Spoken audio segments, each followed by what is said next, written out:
Salve, Adá! Boa noite!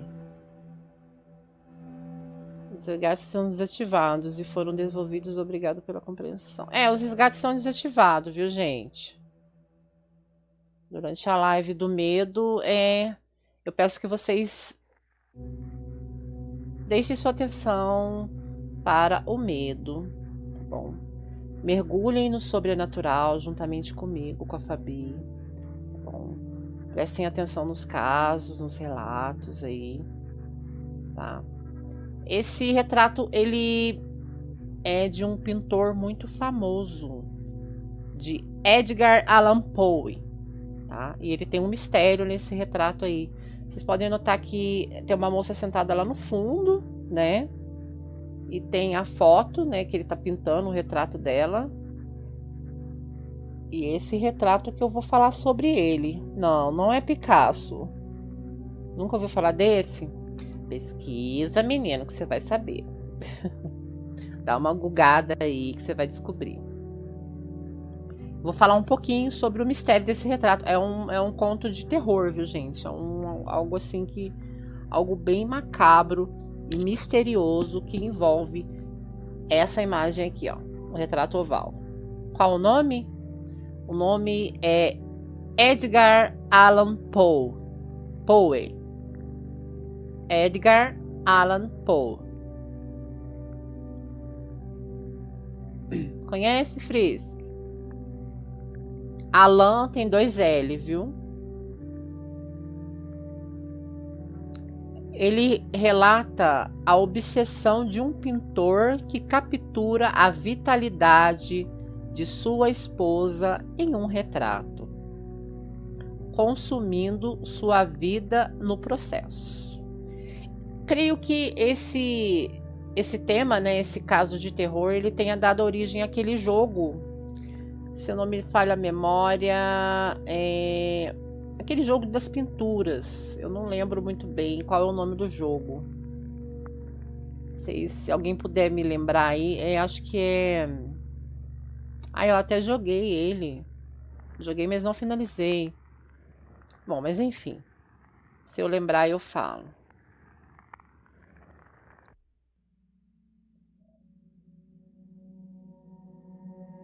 O castelo onde o meu criado achara por bem penetrar à força em vez de me condenar.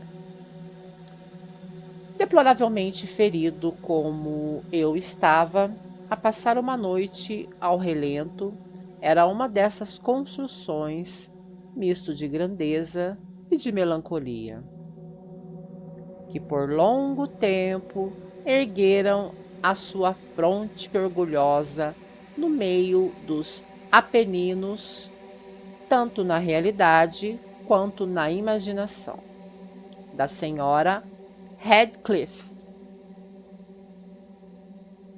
Jogo das escrituras. Não, jogo das pinturas.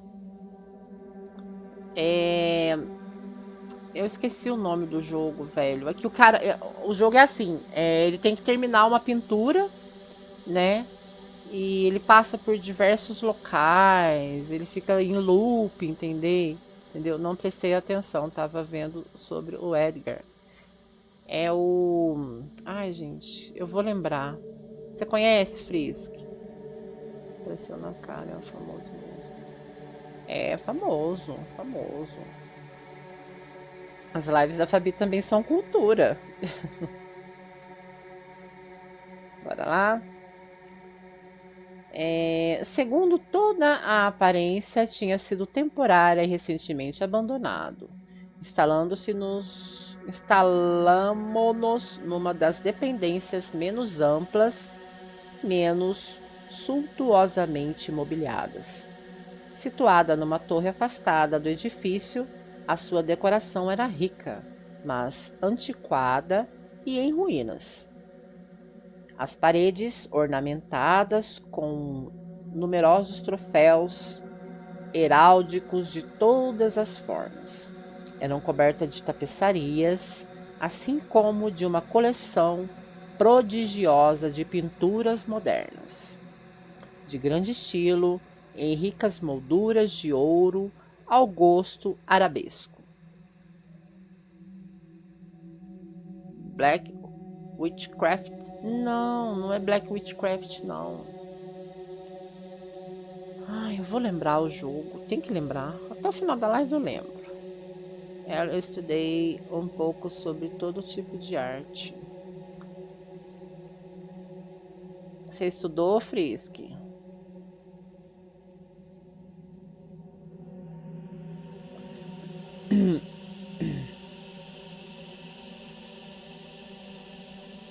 Tomei profundo interesse, talvez fosse o meu delírio, a causa disso, por esses quadros suspensos, não só das principais paredes, mas também nos inúmeros recantos que a extravagante arquitetura do castelo tornava inevitáveis.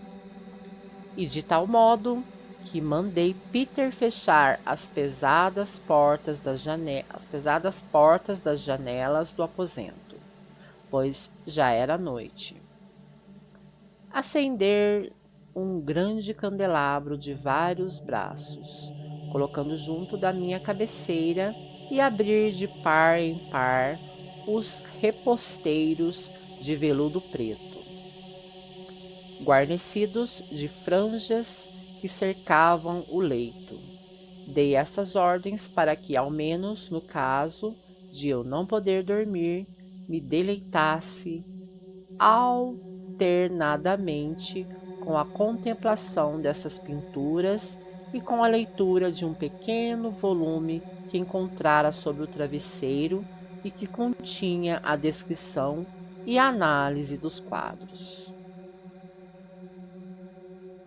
Li durante muito tempo. Contemplei religiosamente, devotamente, as horas consumiam-se, rápidas e gloriosas, e chegou a profunda meia-noite. A posição do candelabro não me agradava. Por isso, estendendo a mão com dificuldade para não incomodar o meu criado, que repousava, coloquei o objeto de maneira que fizesse incidir os seus raios plenamente sobre o livro. Mas o efeito produzido foi absolutamente inesperado. Os raios de luz das numerosas velas, porque eram muitas, caíram então sobre um recanto do quarto, que até aí uma das colunas do leito mergulhara em sombra densa. Vi a luz viva, uma pintura que a princípio me tinha passado despercebida. Era o retrato de uma jovem, já amadurecida, quase mulher. Deitei ao quadro um olhar rápido e fechei os olhos. Por quê? Ao princípio, eu próprio não soube por quê. Mas enquanto mantinha as pálpebras fechadas, analisei rapidamente a causa que me obrigara a fechá-las assim. Fora um movimento voluntário para ganhar tempo e para pensar. Para que me certificar de que a vista não me enganara? Para acalmar e preparar o espírito para uma contemplação mais a frio e mais segura. Ao fim de alguns instantes, olhei de novo, fixamente para o quadro. Não podia duvidar, mesmo que quisesse, de que via então com toda a nitidez, pois o primeiro fulgor do candelabro sobre aquela tela dissipara o espanto e o devaneio de que os meus sentimentos estavam possuídos e chamaram-me num instante à vida real. O retrato, como já disse, era o de uma jovem mulher. Era simplesmente uma cabeça com as espáduas, tudo naquele estilo, que que se chama, em linguagem técnica, estilo de vinheta, bastante à maneira de Sully nas suas cabeças prediletas. Os braços, o seio e até a extremidade dos cabelos radiosos fundiam-se imperceptivelmente na sombra vaga, mais profunda, que dava contraste ao conjunto.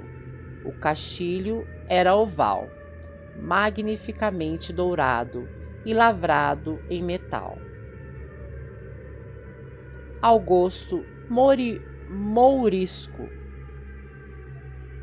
Como obra de arte, não se podia encontrar nada mais digno de admiração do que a própria pintura, mas é possível que não fosse nem a execução da obra, nem a imortal beleza da fisionomia, o que tão de súbito e tão fortemente me impressionou. Ainda menos devo acreditar que a minha imaginação saía de uma meia sonolência. Tivesse tomado a cabeça de uma pessoa viva. Antes de mais, compreendi que os pormenores do desenho, o estilo da vinheta e o aspecto da moldura teriam imediatamente dissipado tal sortilégio e me preservariam de qualquer ilusão, por momentânea que fosse. Enquanto fazia e aprofundava essas reflexões, conservei-me meio entendido, meio sentado, uma hora inteira talvez, com os olhos pregados naquele retrato. Por fim, depois de ter descoberto o verdadeiro segredo do efeito que ele produzia, deixei-me cair de novo no leito. Adivinhara que o encanto da pintura residia numa expressão vital, absolutamente adequada à própria vida, que a princípio me fizera estremecer e finalmente me deixara confuso, subjugado, amedrontado. Exatamente, Layers of Fear. Esse mesmo, Madrugada.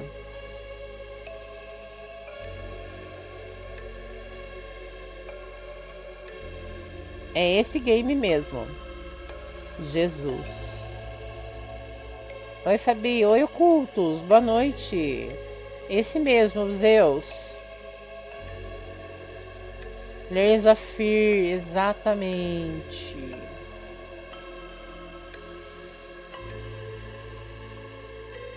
Você se sai muito bem estimando o roteiro na hora e você conta sem se inteirar antes.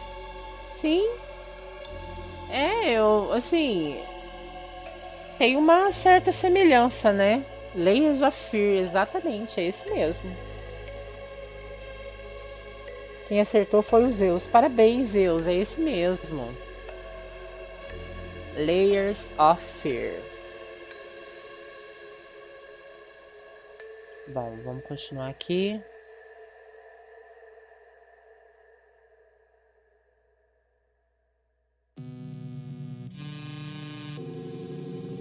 Indo direto ao número que designava o retrato oval, li o vago e singular relato que se segue. Bora lá, um relato que se segue, gente.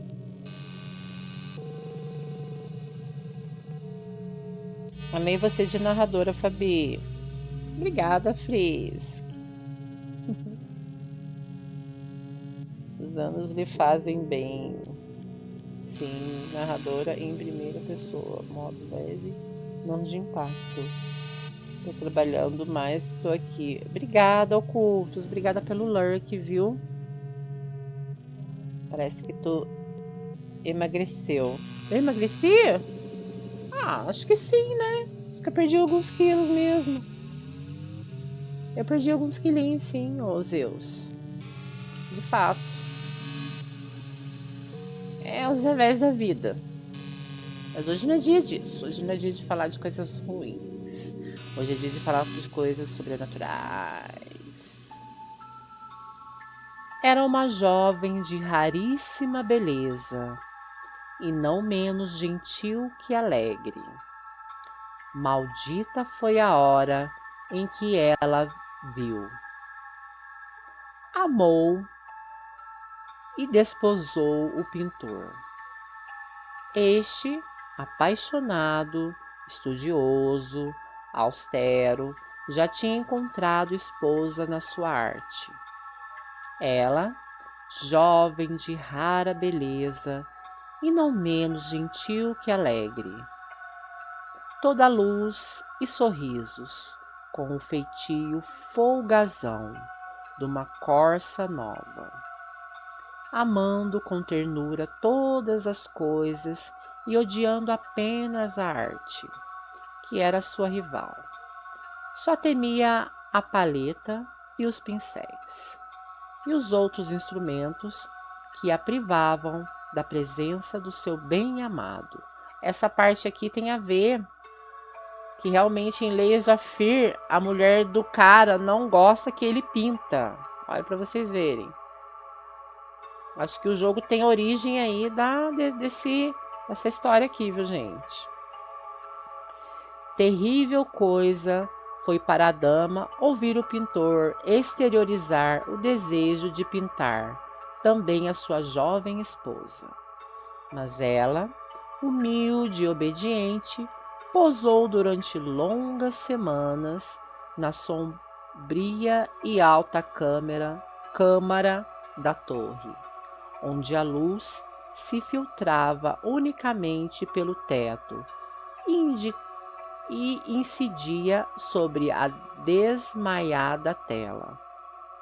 Ele, porém, o pintor, punha toda a sua glória naquela obra, que progredia de hora para hora.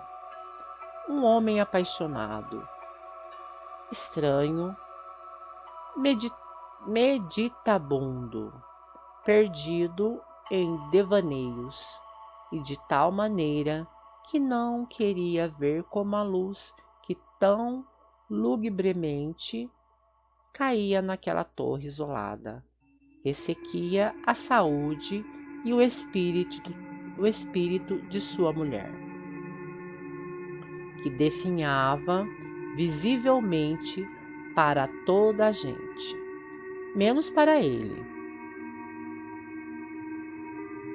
E ela sorria sempre, sempre, sem se queixar, pois via que o pintor, de tão grande renome, sentia vivo e ardente prazer na sua tarefa, e trabalhava noite e dia para pintar aquela que tão ternamente amava.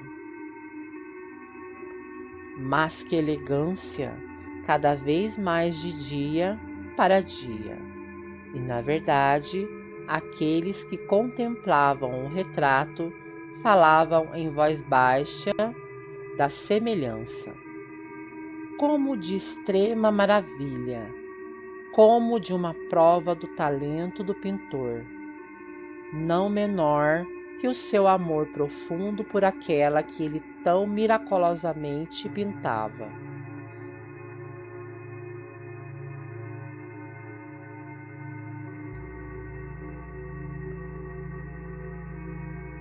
Um dia, contudo, quando a tarefa estava no fim, ninguém mais foi admitido na torre. O pintor enlouquecera com o ardor que punha no seu trabalho e raramente desviava o olhar da tela, mesmo para contemplar o rosto da mulher. Ele não queria ver que as cores que espalhava na tela eram tiradas das faces daquela que estava junto de si. E quando muitas semanas já se tinham passado e muito pouco restava para fazer, nada mais que um retoque na boca e uns laivos nos olhos, o espírito da retratada ainda palpitou como a chama viva de uma lâmpada. Foi então feito o retoque e postos os laivos, e por momentos o pintor quebrou-se em êxtase diante do trabalho concluído. Mas 1 minuto depois, ainda a contemplá-lo, ele estremeceu e, tomando de assombro, gritou com voz estrepitosa: "Mas é a própria vida!" E então, bruscamente, voltou-se para contemplar a sua bem-amada. Estava morta. Oxi, ele pintou a mulher, né? Agora essa pintura realmente tem, né? Ele dia e noite pintando ela, não queria que ela saísse dali, ela também não saía, né? Porque era o seu amado e tal. A mulher morreu. Meu Deus, repreendido, tá amarrado. Ele não deixou a mulher sair dali, ele pintou ela até a morte.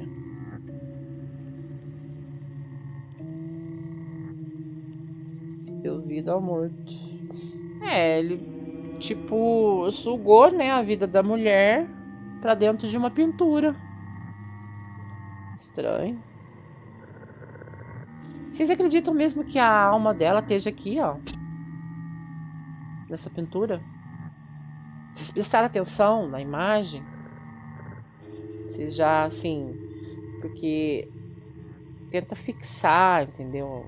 Os olhos, a mente aí nessa imagem. Veja se vocês vejam algo estranho, né? Algo assim que ele tenha conseguido aprisionar a alma da esposa dele nessa pintura. Vocês acreditam? Não sei.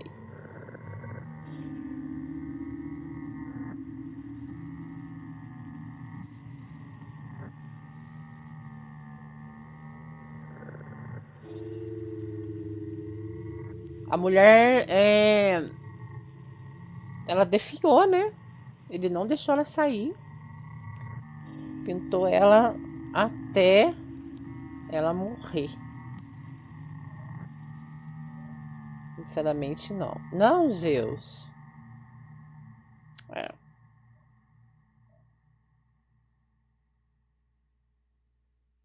Sobre isso. Bora lá para o nosso próximo relato, nosso próximo caso, né?